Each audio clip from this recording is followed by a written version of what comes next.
June 9వ తారీఖు ముఖ్యమంత్రి Jaganmohan Reddy June 10న విశాఖపట్నంలో ముఖ్యమంత్రిగా ప్రమాణ స్వీకారం చేస్తారన్న విషయం తెలిసిందే.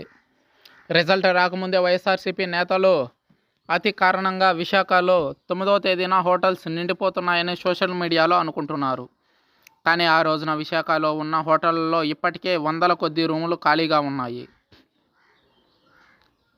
Visakha tourist destination spot. సమ్మర్లో ఇంకా ఎక్కువ మంది వస్తారు. ఇలాంటి చోట హోటల్స్కు మంచి ఆక్యుపెన్సీ ఉంటుంది. ప్రతిరోజు ప్రతి హోటల్లో 70 నుంచి 100% ఆక్యుపెన్సీ ఉంటుంది. ఇప్పుడు కూడా అదే ఉంది. కొత్తగా ఏమీ డిమాండ్ కనిపించడం లేదు. హోటల్స్ బుక్ చేసుకోండి అని వైసీపీ గుడ్డిగా నమ్మేవారిని మోటివేట్ చేయడానికి చేస్తున్న ప్రయత్నాలు ఫలించడం లేదు. విశాఖలో అత్యంత లగ్జరీ హోటల్ అయిన నోవాటెల్లో హోటల్ రూములు కావాల్సినన్ని అందుబాటులో ఉన్నాయి. హైప్ కోసం బుక్ చేసుకుని చివరిలో క్యాన్సిల్ చేసుకుంటారన్న ఉద్దేశంతో నో రిఫండ్ పద్ధతిని హోటల్ ప్రవేశపెట్టింది. రూమ్ రెంటును అమాంతం పెంచేసింది.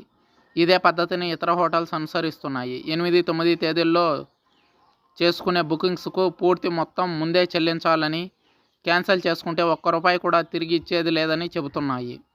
గెలుపుపై నమ్మకం పెంచడానికి వైసీపీ నేతలు చేస్తున్న విన్యాసాల్లో హోటల్ బుకింగ్స్ కూడా ఒకటి.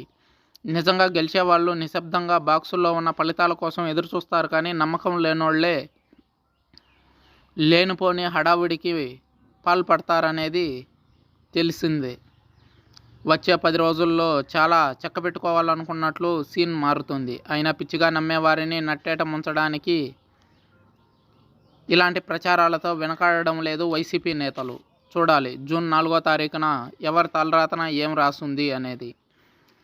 ఆంధ్ర రాష్ట్ర భవిష్యత్ కూటమి చేతిలో పడుతుందా లేదా వైఎస్ఆర్సీపీ ఖాతాలో మరోసారి పడుతుందా అన్నది తెలియాల్సి ఉంది.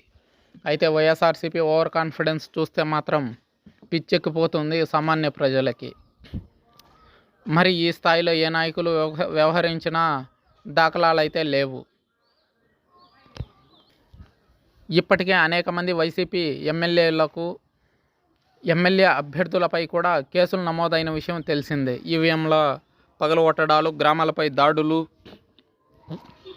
పల్నాడు, చంద్రగిరి, నంద్యాల లాంటి ప్రాంతాలలో జరిగిన హత్యలతో వైఎస్ఆర్సీపీ పార్టీ నేతలకు